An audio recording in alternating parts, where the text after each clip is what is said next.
Hello guys, ayan si Maya, natutulog. Sige, mag-sleep ka lang anak.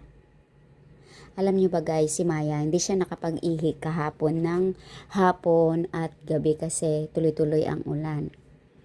Ngayon, hindi ko na lang po siya nilabas kasi nga ayaw din naman niya yan pag umuulan.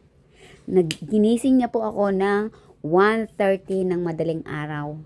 Ayun, lumabas kami ng 1:30 ng madaling araw para umihi. Pagkatapos ng 1:30, papops ko na sana siya para hindi na kami lalabas ng 4 a.m. So ayaw niya kasi dahil malakas ang hangin, nakarinig ng parang mayroong bumagsak na yero. Ganun. So pumasok kami. Pagdating ng 4 a.m., yun, lumabas na naman kami.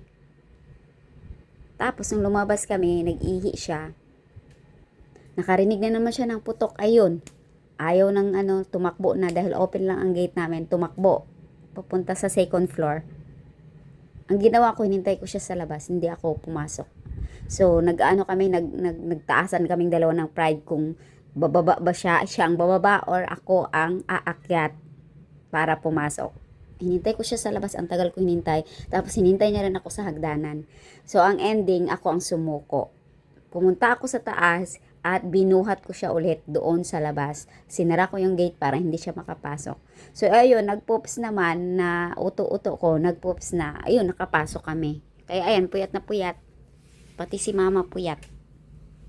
Yan lang yung kwento namin. Kinento kita sa kanila, nak. Mag-sleep ka na. Kinento ka lang ni mama eh. Kaya ayan, puyat. Tapos pagkatapos pa man naming lumabas, harot-harot pa. Ayan. Di puyat. Sige, mag-sleep ka na. Kasi medyo makulimlim pa, Sleep na si Lablab. Sleep na Lablab ni mama. Good girl naman yan eh. Good girl. I love you.